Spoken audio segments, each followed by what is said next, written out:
네, 발표를 시작하도록 하겠습니다. 저는 딥러닝 실험에 대한 발표를 맡게 된 김현호입니다. 준비를 많이 했지만 그래도 부족해 보이지만 한번 해보도록 하겠습니다. 우선 제 소개 먼저 드리자면 지금 USD에 재학 중이고 한국전자통신연구원 자동통역연구실에서 연구생으로 있습니다. 박사님들 업계로 넘어 배운 지식과 자연어 처리에 딥뉴럴넷을 도입하는 과정에서 얻은 경험을 공유하고자 합니다. 그리고 팀포퐁에서 대한민국 정치 모든 것의 모바일 서비스를 준비 중에도 있습니다. 오늘 준비한 양이 많아서 갈 길은 멀지만 열심히 준비했으니 부족하더라도 너그러이 이해 부탁드립니다. 딥뉴럴넷을 설명하기 이전에 배경 지식인 뉴럴넷에 대해서 먼저 설명을 드릴 거고요. 그 다음에 뉴럴넷을 이해한 후에는 딥한 뉴럴넷에 대해서 설명을 드리도록 하겠습니다. 그리고 지금까지는 이론적인 설명을 드렸고요. 이제는 이론을 이해한 후에는 딥뉴럴넷을 실험하기 위한 라이브러리인 세아노에 대해서 소개를 드리고자 합니다. 그 다음에는 세아노를 이해한 후에는 세아노를 사용해서 딥뉴럴넷 코드를 실행해 보고 그 코드 내부를 간단히 짚어 넘어가 보자 합니다. 그리고 마지막으로 딥뉴럴넷을 자연어 처리에 적용하는 예를 보여드리려고 합니다. 발표 준비를 시작할 때는 의욕이 넘쳐서 많이 준비했는데 40분 안에 다 채우기가 어렵더라고요. 하지만 오늘 발표한 후에는 여러분들이 스스로 딥뉴럴넷 실험을 할 수 있도록 도와드리고자 합니다. 그리고 내용이 방대해서 컨볼루셔널 뉴럴넷을 설명하는데도 1시간이 넘게 걸리는데 오늘은 기본부터 설명해야 하기 때문에 아쉽게도 컨볼루셔널 뉴럴넷은 설명에서 제외하였습니다. 여기에 많은 분들이 모이신 것처럼 요즘에는 딥뉴럴넷에서 관심이 높아지고 있는데요. 많은 분들이 딥러닝에 대한 배우고 싶어 하신 만큼 요즘에 많은 강연들이 진행되어 왔습니다. 여기에 딥러닝 아키텍처도 그렇고 여기 네이버 대부에서도 강의가 진행됐었고 여기에서도 그렇고 여기서도 그렇고 여기서도 그렇고 여기까지 이렇게 많은 강의들이 진행이 됐었습니다. 네, 많은 강연들이 진행이 됐기 때문에 딥러닝에 대해서 많이 이해하시고 잘 하시는 분들이 많을 거라 생각이 들지만 오늘 이 자리는 잘 하시는 분들보다는 처음 접하신 분들을 위해서 좀 더 베이직한 내용부터 시작하는 게 맞는 것 같아서 딥러닝에 대해서 좀 아시는 분들은 오늘은 복습한다 생각하시고 시청해 주셨으면 좋겠습니다. 그리고 잘 하시는 분들은 나중에 이메일 같은 걸 통해서 적극적으로 피드백을 부탁드립니다. 저는 여기 보시는 강의 중에서 한 4-5개는 참가해서 들어봤는데요. 오늘은 그 강의에서 다루지 않은 내용들을 설명해 드리고자 합니다. 이제 본론으로 들어가겠습니다. 제가 우선 설명할 내용은 아티피셜 뉴럴넷, 그러니까 인공신경망에 대해서 설명을 드리려고 합니다. 저는 인공신경망을 이렇게 소개하고 싶은데요. 여러분에게 익숙한 뉴런의 형태와 동작에서 영감, 그러니까 모티브를 얻어 만든 기계학습 시스템이라고 설명을 드리고 싶습니다. 왼쪽에 보시면 게 인간의 신경망인데요. 보시면 같은 모양의 형체들이 반복됐다는 것을 보실 수가 있습니다. 다들 아시겠지만 이 구성 요소는 뉴런이라고 합니다. 생물 교과서에서 자주 봤기 때문에 뉴런에 익숙하실 거라고 생각이 듭니다. 그래서 이제 저는 실제 뉴런과 인공 뉴런을 비교해 가면서 인공 뉴런을 소개할까 합니다.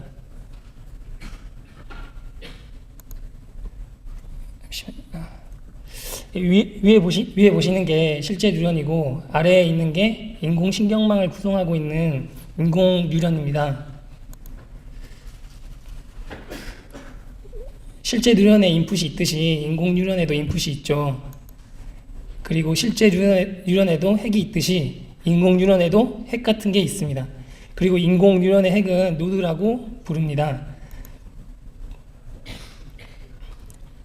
그리고 실제 뉴런에도 아웃풋이 있듯이 인공 뉴런에도 아웃풋이 있습니다.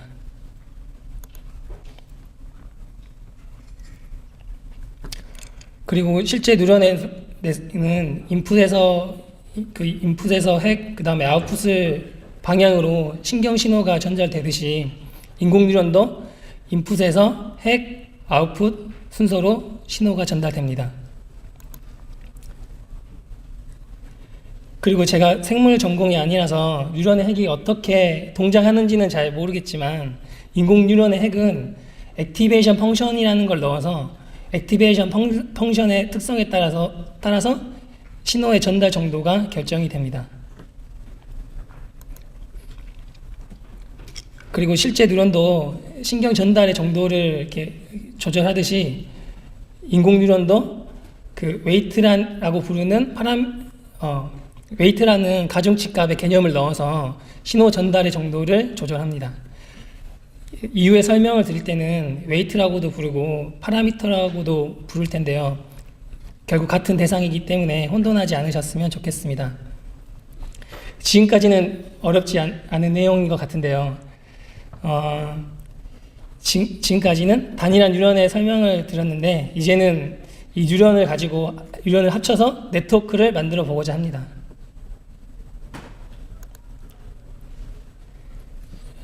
보시면 조금 복잡해졌는데요.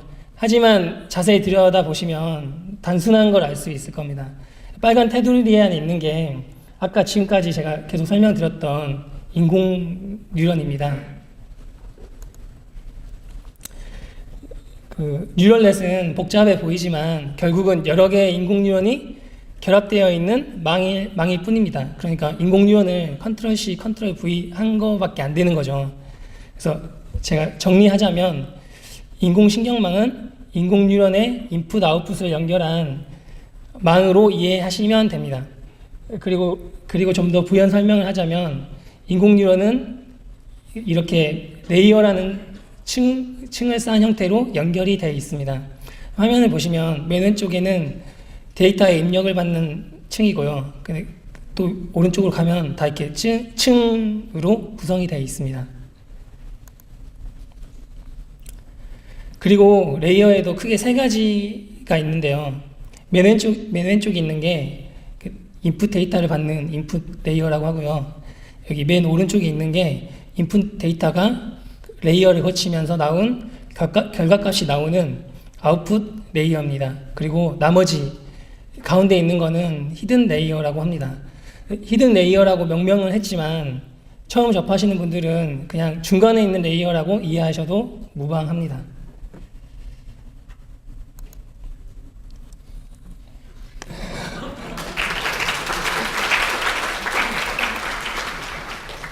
제가 물을 마시고 싶은데 그럴 시간이 없어서 슬라이드 넣었습니다.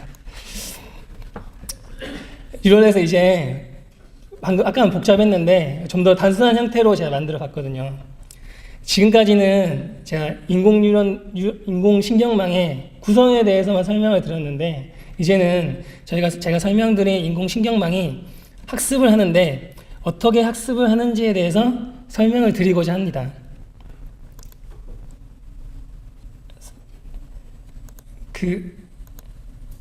보시면 차이를 구별하실 수 있겠죠. 보이시면 제가 빨간색으로만 지금 그 전 슬라이드와 빨간색으로만 바꿨는데요. 그 노드를 연결하는 선들은 웨이트라는 그 실수의 값들을 가지고 있습니다. 그리고 인공신경망이 학습한다는 것은 트레이닝 데이터를 가지고 그 웨이트를 찾는 것이라고 할 수 있습니다. 결국은 그 학습을 통해서 웨이트를 구하는 게 그 뉴럴넷의 목적인 거죠. 그러면 웨이트를 구하기 위해서 어떻게 학습을 하느냐면 크게 뉴럴넷은 두 가지 과정을 거치면서 학습이 진행됩니다. 포워드 프로포게이션과 백워드 프로포게이션이라는 과정을 거칩니다. 이 두 과정을 거치면서 웨이트들 값들이 바뀌는데요. 웨이트 값이 바뀌면서 학습이 되는 것입니다. 포워드 프로포게이션은 데이터의 인풋을 아웃풋 노드까지 이렇게 전달하는 것을 포워드 프로포게이션이라고 하고, 그 백워드 프로포게이션은 아웃풋한 결과과 데이터의 원래 정답값과의 차이를 이 히든 레이어들한테 전달하는 것을 백워드 프로포게이션이라고 합니다. 이제 포워드 프로포게이션을 좀 더 설명을 드리자면, 간단하게 여기 빨간색 테두리를 보시면 됩니다. 이 레이어의 아웃풋이 A1이고, 그 여기 노드의 아웃풋이 A2입니다. 그리고 바이어스가 있고요. 그 아웃풋들이 나가는데, 아까 말씀드린 것처럼 이 선에는 실수의 웨이트라는 값이 있는데, 바이어스 곱하기 여기에 웨이트, 또 여기에 아웃풋 곱하기 웨이트, 아웃풋 곱하기 웨이트 한 거를 이렇게 더하면 그 다음 레이어의 인풋이 되는 거죠. 그거를 이제 Z라고 제가 표현을 했고요. 그 Z라는 게 아까 말씀드린 핵의 액티베이션 펑션을 거치면 A라는 값이 나옵니다. 결국은 아까 그전 노드 레이어에 A가 아웃풋이듯이 이제 이 레이어의 아웃풋이 A가 되는 거죠. 또 다시 이 A가 반복적으로 이렇게 곱해서 더해서 여기에 전달이 되는 거고, 최종적으로 이렇게 아웃풋 레이어에서 아웃풋 값이 나오는 거죠. 그리고 지금 포워드 프로포게이션으로 아웃풋을 구했는데, 이 아웃풋에서 정답 y라는 정답 값을 뺀 차이 값을 미분이죠. 미분 값들을 이렇게 그 전에 있는 히든 레이어들한테 전달해주면서 웨이트들이 바뀌게 되는 겁니다. 네, 그 방법을 이제 백워드 프로포게이션이라고 합니다. 네, 지금까지는 인공신경망에 대해서 설명을 드렸는데, 이제는 딥뉴럴넷에 대해서 설명을 드리고자 합니다.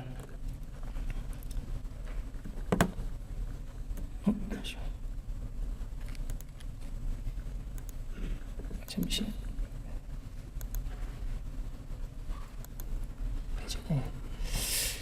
보시는 것처럼 딥뉴럴넷에는 여러 가지 변형이 있기 때문에 제가 오늘 이 자리에서 한마디로 딱 잘라 말씀드리기는 어렵지만, 간단하게 설명을 드리자면 그냥 3층 이상의 히든 레이어를 가지고 있는 뉴럴넷을 딥뉴럴넷이라고 이해하셔도 무방합니다. 하지만 딥뉴럴넷은 최근에 등장한 개념은 아닌데요. 기존의 딥뉴럴넷은 학습이 제대로 되지 않았습니다.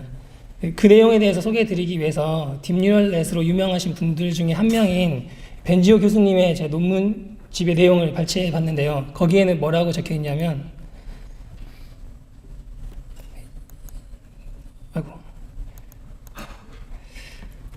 거기에는 3층 이상의 레이어를 가지면 더 좋지 않은 결과를 보여줬다고 적혀 있습니다.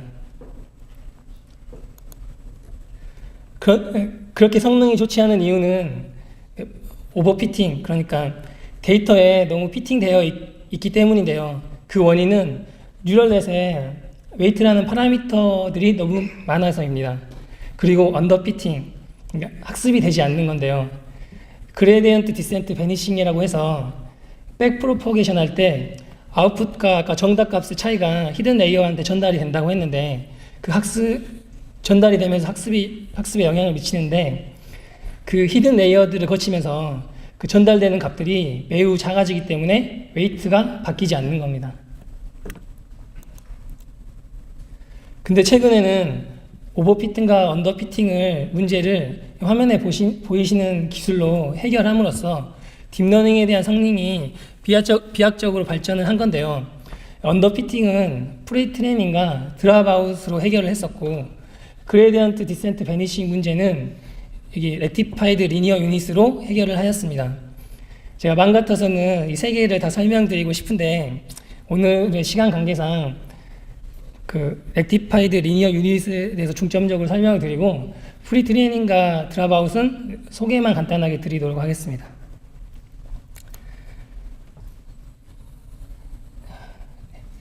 프리트레이닝은 랜덤하게 파라미터를 원래 이니셜라이즈 하는데 그렇게 랜덤하게 파라미터를 이니셜라이즈 하는 것보다 프리트레이닝을 과정을 거쳐서 이니셜라이즈 하는 게 처음에 이렇게 로컬 미니멈에서 시작하기 때문에 성능이 더 좋다고 하는데요. 오른쪽 사진에 보시면 이거는 프리트레이닝을 안 한 데이터 가지고 한 건데 트레이닝을 할수록 이렇게 데이터들이 성향을 띠는데 보시면 이렇게 발산을 하게 됩니다. 근데 프리트레이닝을 한 데이터의 경우에는 똑같은 데이터에서 이렇게 수렴을 하게 됩니다.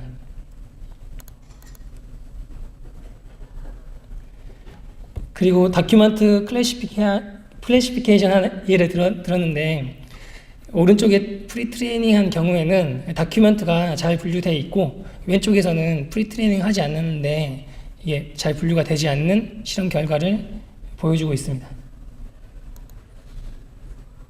그러면 방금 두 슬라이드에서 프리트레이닝이 이렇게 성능이 좋다고 하는데 어떻게 하길래 이게 성능이 좋은 걸까 대해서 설명을 간단하게 드리려고 하는데요.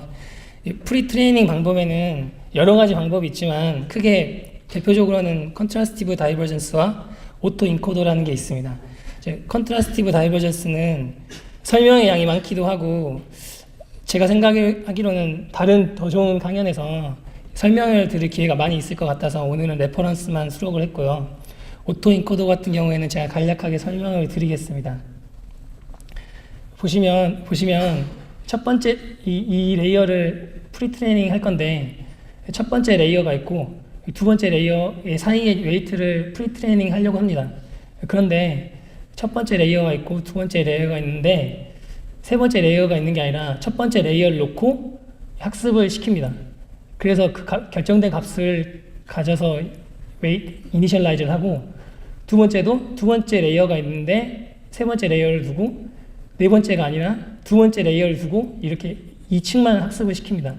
그래서 결정된 값으로 두 번째 레이어에 이니셜라이즈를 하는 거죠. 마찬가지로 이렇게 반복을 해서 이니셜라이즈 하는 방법을 오토 인코더라고 합니다. 그리고 드랍아웃인데요. 왼쪽에 있는 게 기본적인 뉴럴넷인데 이 기본적인 뉴럴넷에서 이 노드들 사이에 그 연결을 랜덤하게 하면은 이렇게 오른쪽과 같이 됩니다. 이렇게 만드는 게 드랍아웃의 방법이라고 합니다.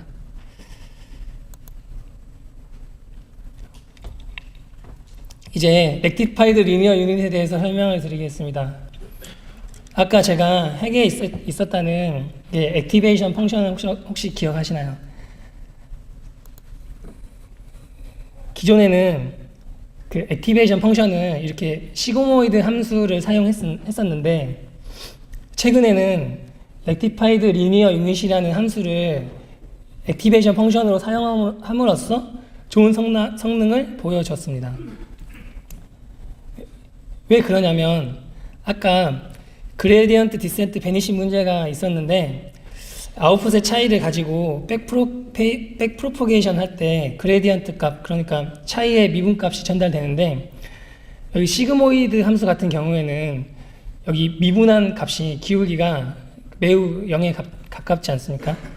근데 결국은 이 미분값들이 그전 히든 레이어를 거치면서 계속 곱해지는데 0의 작은 값들이 계속 곱해지기 때문에 결국은 인풋 레이어로 왔을 때는 거의 0이나 다름없는 값이 되는 거겠죠. 그래서 아웃풋에 있는 차이 값이 아래로 전달이 되지 않습니다. 하지만 렐루 같은 경우에는 미분값이 보시면 기울기가 1이지 않습니까? 기울기가 1이기 때문에 여러 개의 히든 레이어를 거쳐도 베니싱 되지가 않는 거죠. 그렇기 때문에 백프로포게이션 할 때 그레디언트 값이 전달이 되는 겁니다. 네. 그리고 렐루 같은 경우에는 보시면 인풋이 여기가 양수고 음수인데 인풋이 0인 음수인 경우에는 이제 펑션의 결과값이 이제 0이 되는 건데요. 그렇기 때문에 전달이 될 때는 이렇게 확실히 전달되고 전달이 되지 않을 때는 0이 되는 겁니다. 그게 왜 효과적이냐면 오른쪽에 보시는 것처럼 영향을 미치는 노드들에 스파스하게 이렇게 학습이 되기 때문에 영향을 미치는 노드만 확실히 그 값들이 전달이 되는 겁니다.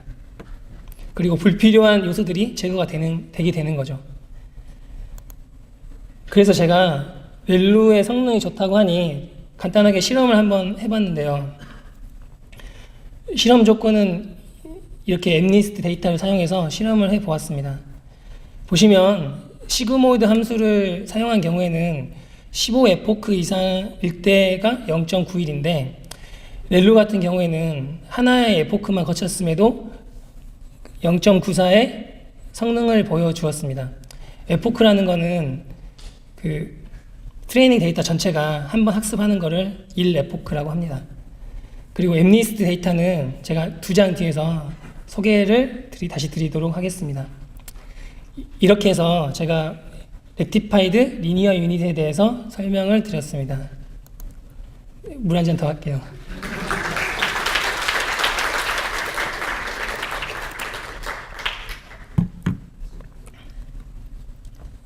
네, 이제 방금 이론은 설명은 끝났고 이제 실험을 진행하도록 하겠습니다. 우선 실험에 진행하는 데이터에 대해서 소개를 드리고자 합니다. 엠니스트라는 데이터인데요. 엠니스트라는 데이터는 숫자를 손으로 쓴 이미지 데이터입니다. 이 데이터를 가지고 DNN을 학습을 하게 된다면 이 중에서 O라는 데이터를 입력으로 넣으면 DNN이 O라고 맞추는 거겠죠. 그리고 사이파10이라는 데이터가 있는데 이 데이터는 10개로 분류된 이미지 데이터입니다. 학습 후에는 개그림을 이제 DNN에 넣으면 DNN이 개그림을 맞히는 거죠. 10개 중에서. 저는 엠니스트 데이터와 사이판 데이터로 실험을 진행해봤고 자연어 처리 실험을 했기 때문에 워드2 벡터를 사용을 하였습니다. 시간 관계상 사이파10보다는 제가 엠니스트 데이터를 중심으로 실험의 결과를 설명을 드리겠습니다. 제가 이제 실험을 하려고 하는데요. 여러분들 실험을 하기 위해서는 제일 먼저 참고해야 할 사이트는 공식 사이트인 딥러닝.net인데요.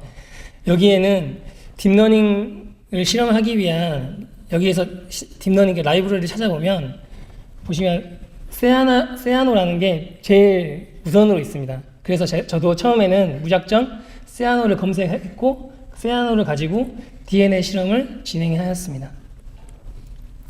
근데 제가 세아노라는 이름에 잘 안 붙어서 어원을 한번 검색해 봤는데요. 단순하게도 세아노라는 이름은 피타고라스의 아내인 여성 수학자의 이름에서 가져왔다고 합니다. 아시는 분들은 아시겠지만 세아노 외에도 딥 뉴럴넷을 실험하기 위한 라이브러리가 많이 있는데요. 그 중에 베스트 3를 제가 발췌해 왔는데 세아노와 토치와 카페가 있습니다. 보시면 토치 같은 경우에는 여기 루아지트라는 스크립트 언어를 사용하고요. 카페 같은 경우에는 C++ 언어를 사용하고 있습니다. 근데 루아지트는 제가 처음 들어가서 그 실험을 하기에는 제가 패스를 했고요. 카페 같은 경우에는 C++이라고 하니 어려울 것 같아서 일단 처음에는 패스를 했습니다. 그리고 세아노는 제 파이썬이라고 하니까 그래도 내부를 빨리 이해할 수 있을 것 같아서 세아노를 다시 더 선택을 하게 되었습니다. 그래서 오늘은 세아노에 대해서 더 설명을 드리고 저는 토치는 써보지 않았는데 카페는 조금 써봤던 것 같습니다. 그러면 세아노만 있으면 딥러닝 끝나나 라고 생각을 했는데 안타깝게도 확인해보니 그런 거는 아니더라고요. 세아노를 라이브러리를 사용을 하더라도 직접 DNN을 구현을 하셔야 합니다.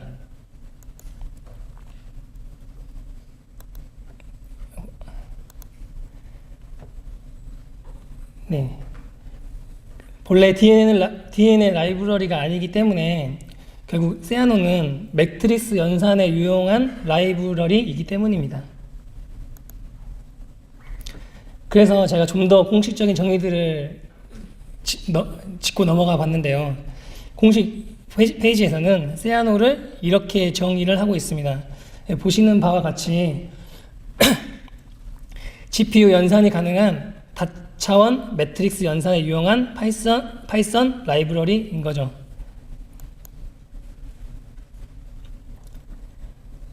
DNN을 그냥 만들어 주지도 않는데 그러면 왜 세아노를 사용하느냐? 여러 가지 장점들이 공식 사이트에도 있지만 저는 크게 세 가지의 장점을 소개해 드리고자 합니다. 우선 다들 아시겠지만 DNN은 GPU 연산 때문에만 성장을 했기 때문에 GPU 연산이 필수적이지만 GPU 연산을 하려면 쿠다 코드 같은 걸 작성을 해야 되거든요. 근데 쿠다 코드는 C++과 비슷해서 쿠다 코드를 작성하기가 버겁습니다. 저는. 하지만 세아노를 사용한다면 그냥 파이썬으로만 하더라도 간단하게 작성해도 자동으로 GPU 연산까지 수행할 수가 있습니다.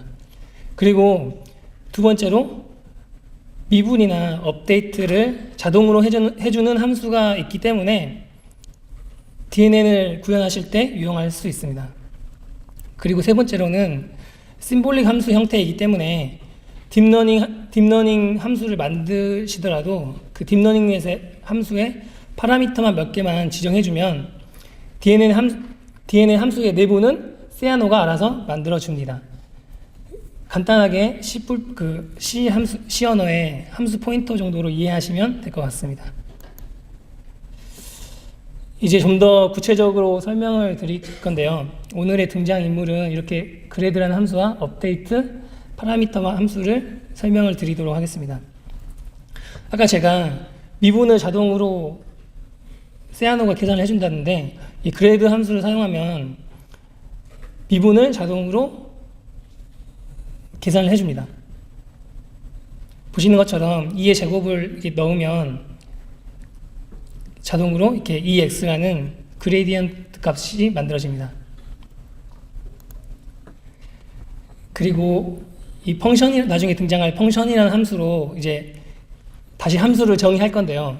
보시는 것처럼 여기 업데이트라는 파라미터에 이 값들을 넣으면 굳이 제가 매뉴얼하게 막 업데이트하지 않아도 원래 그 웨이트 파라미터에 러닝 레이트 곱하기 미분 값을 빼준 값으로 계속 자동으로 업데이트를 해줍니다.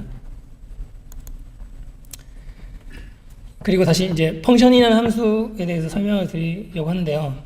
우선 펑션이라는 함수를 제가 공식 문서에서 발췌했습니다. 보시면 무슨 의미인가를 제가 봤는데 일단 인터페이스라고 하고요. 근데 뭘 하는 인터페이스냐면 그래프를 컴파일해서 콜러블 오브젝트로 만들어주는 인터페이스라고 합니다. 근데 저는 이거를 처음 읽어봤을 때 무슨 말인지 이해를 못했습니다. 근데 이해는 못했지만 일단은 예제를 보고 한번 따라해 봤는데요. 제가 보여드릴 예제는 여기 두 줄에서 스칼라 x라는 걸 정의하고 펑션이라는 세아노에서 제공하는 펑션이라는 함수에 인풋 x를 집어넣고 아웃풋을 2 곱하기 x를 집어넣으면 이렇게 f라는 콜러블 오브젝트가 만들어지고 나중에 이 f에다 4를 집어넣으면 이렇게 8이 출력이 됩니다.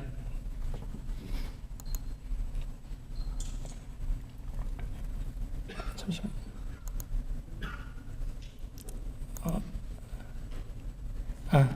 하지만 정의를 이해하고 넘어가야겠죠.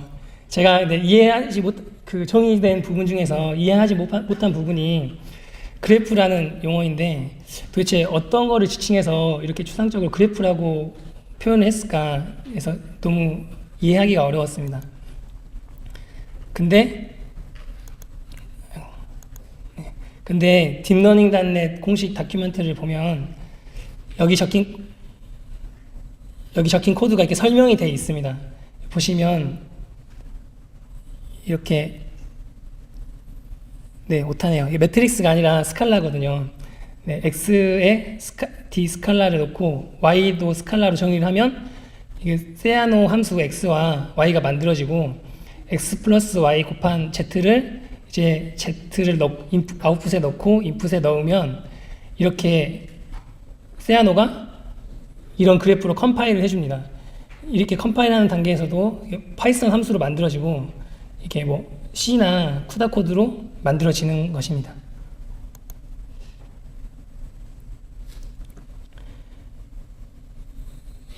그리고 이제 세아노는 수학식을 그래프라는 형태로 만들어주는 거라고 해서 그래프라고 명명을 한 것 같습니다.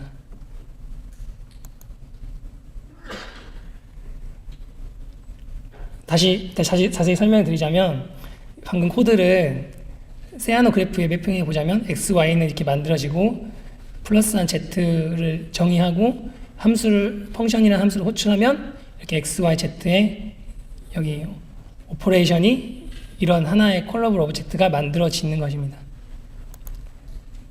네.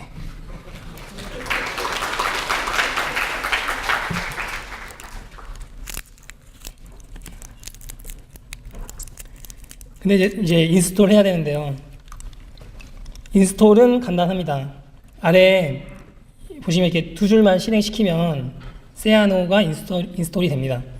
보시면 여기 넘파이가 있고 뭐 처음 보는 것 중에 이렇게 블라스라는 라이브러리도 설치를 해야 되는데 넘파이 같은 경우에는 매트릭스를 만드니까 필요하고 블라스라는 거는 베이직 리니어 엘지브라 서브 프로그램의 약자로 매트릭스 연산을 효율적으로 해주는 라이브러리입니다.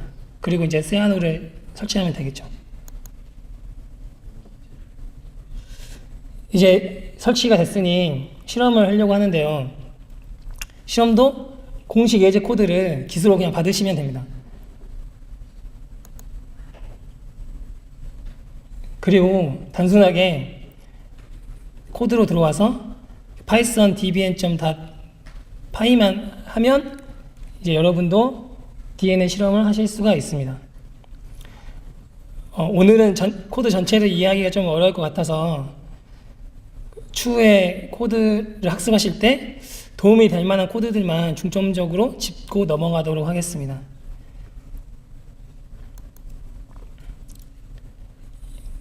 우선 데이터를 로드해야 되는데요. 단순하게 dbn.py 스크립트에서 33번째 가면은 이렇게 단순하게 로드를 합니다. 그리고 데이터들을 이렇게 트레이닝 데이터와 밸리드 데이터와 테스트 데이터로 나눠지게 됩니다.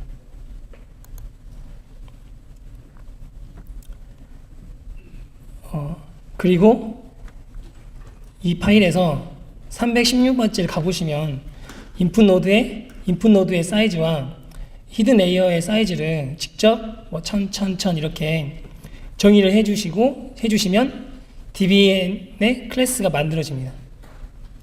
그리고 이 dbn이라는 클래스는 다음 페이지에서도 다시 등장하게 됩니다.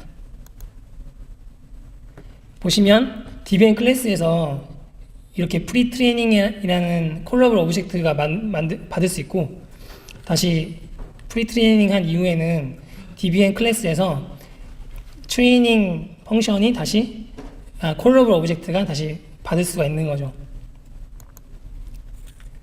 그러면 그 트레이닝 펑션이라는 그 콜러블 오브젝트는 그 dbn 클래스 내에서 어떻게 만들어지는지를 또 다시 한번 보면은 아까 보신 것처럼 이렇게 펑션이라는 함수에 코스트를 집어넣고 이렇게 업데이트, 기분 이렇게 해서 파라미터만 넣어주면 자동으로 세아노가 그 내분을 만들어주게 되는 거죠. 그리고 단순하게 여기 매 에포크마다 트레이닝 함수만 호출을 해주면 DNN이 학습을 하게 됩니다.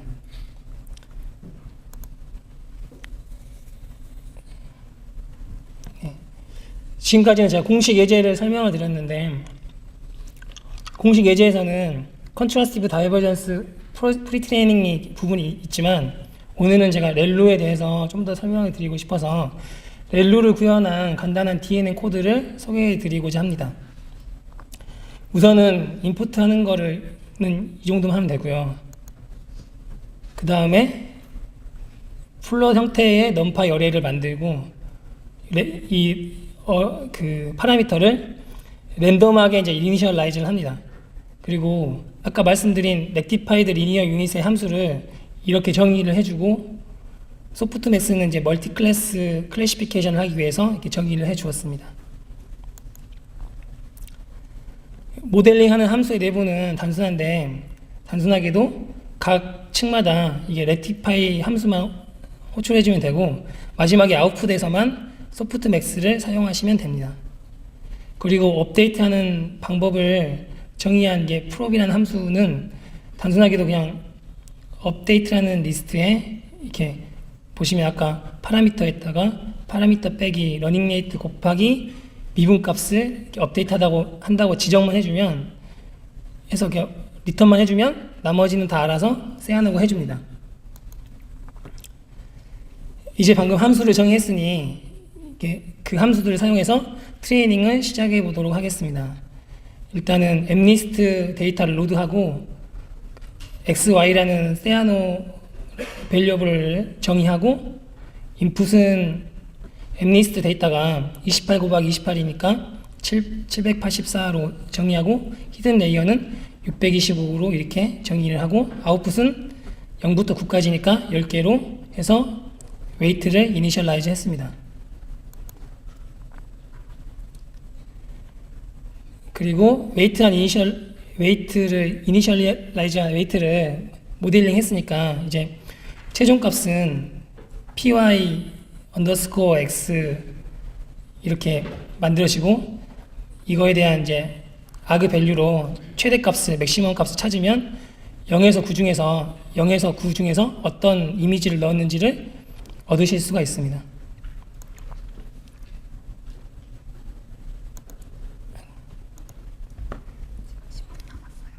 네, 알겠습니다.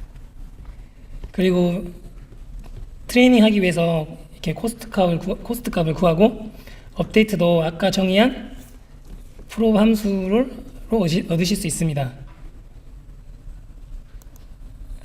네.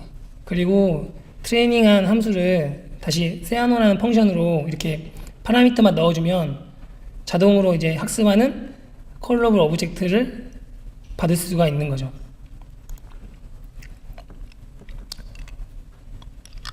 여기 트레이닝 함수 보이시나요? 보시면 이게 지금 트레이닝하는 코드인데 100번의 에포크를 트레이닝하는 코드가 이렇게 단순합니다.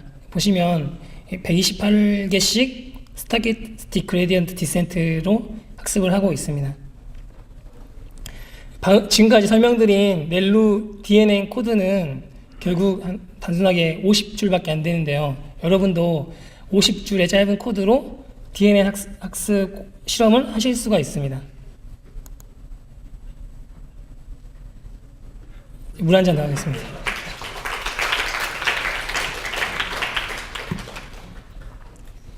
제가 뒤에 세션이 좀 비어있다고 해서 좀 더 길게 설명을 드리도록 하겠습니다. 지금까지 제가 DNA 코드만 보여드렸는데요. DNA 코드만 가지고 있으면 예제 실험밖에 하실 수가 없거든요. 근데 여러분들은 각자의 가지고 있는 데이터를 가지고 실험을 하시고 싶어 하시기 때문에 그 데이터를 어떻게 로드하는지 이런 설명에 대해서 설명을 드리도록 하겠습니다. 세아노 공식 튜토리얼을 보시면 이렇게 피클 데이터를 로드하기 때문에 여러분들이 데이터를 만들고 싶으시면 피클 포맷으로 데이터를 만드셔야 합니다. 피클이라는 모듈은 간단하게 설명드리자면 변수들에게 데이터를 시리얼라이즈해서 파일로 저장시키는 모듈입니다. 인터넷에서 자세하게 설명을 찾으실 수가 있습니다. 이제 데이터를 만들어 보겠습니다. 첫 번째 방법은 트레이닝 셋의 인풋 데이터를 텍스트 파일로 라이트만 하시면 됩니다. 어떻게 라이트를 하냐면 지금 이거의 한 줄이 하나의 데이터입니다. 그리고 이 데이터들을 이렇게 한 줄씩 한 줄씩 쌓아 놓으시면 됩니다. 그리고 정답값은 이렇게 일렬로 저장시키시면 됩니다. 그러면 트레이닝 데이터의 인풋과 정답 파일이 정답인 파일이 만들어지는 겁니다.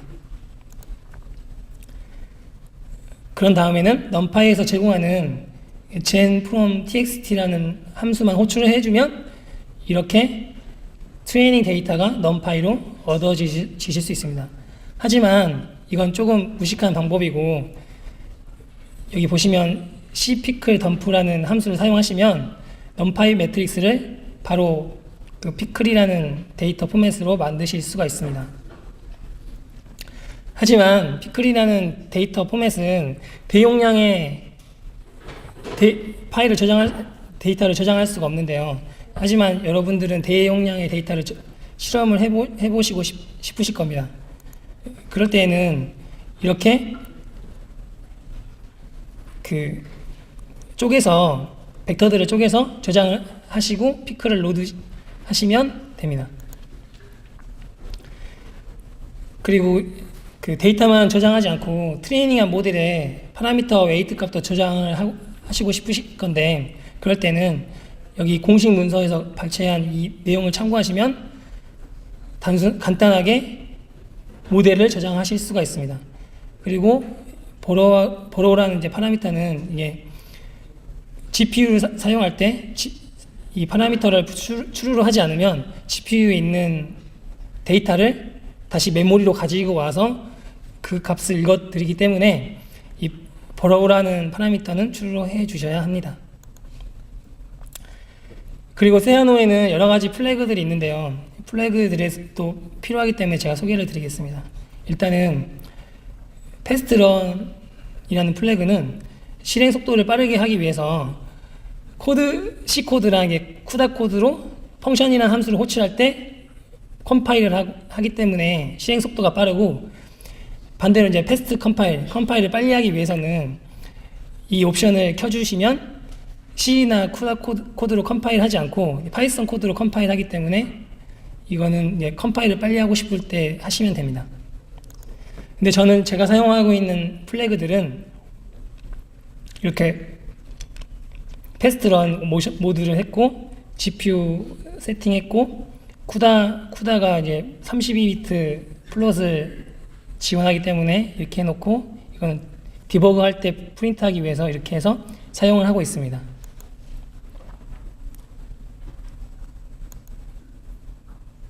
네. 지금까지는 이제 딥러닝 실험에 대해서 설명을 드렸는데요. 이제 딥러닝을 자연어 처리에 적용하는 방법에 대해서 설명을 드리고자 합니다. 어제 참석하신 분들은 익숙하시죠? 그래서 이 부분들은 제가 좀 간략하게 짚고만 넘어가도록 하겠습니다. 네, 어제 박은정님 세션에서 소개한 내용이라 이 부분은 간략하게 하겠습니다.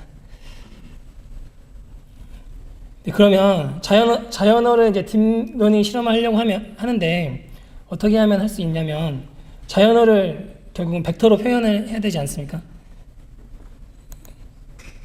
그래서 그렇게 하기 위해서는 일단 형태소 단위로 분리를 해야 됩니다.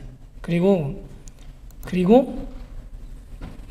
네, 박은정님 세션에서 어제에서 한 것처럼 원 오브 K나 원 오브 핫 이런 걸 사용해서 벡터로 표현할 수가 밖에 없죠. 예전에는. 근데 이게 단어가 몇 천만 개가 있으면 하나의 단어를 표현할 때 벡터가 길이가 몇 천인데, 문장을 표현하려면 몇 천 곱하기 뭐 10자 하면은 뭐 억이 넘어가겠죠. 그래서 이제는 워드 투 벡터로 표현을 하려고 합니다. 워드 투 벡터를 사용하면 이렇게 원하는 뭐 50차원이면 50차원, 뭐 100차원이면 100차원의 실수값의 벡터로 하나 각각의 단어들이 표현이 되겠죠. 다시 한번 원 오브 K와 워드 투 벡터를 비교하겠습니다. 그리고 이제 워드 투 벡을 사용하시기 위해서는 젠심이라는 라이브러리가 필요하고요. 젠심이라는 라이브러리는 멀티스레드가 가능하기 때문에 해보시면은 금방 학습하실 수 있습니다.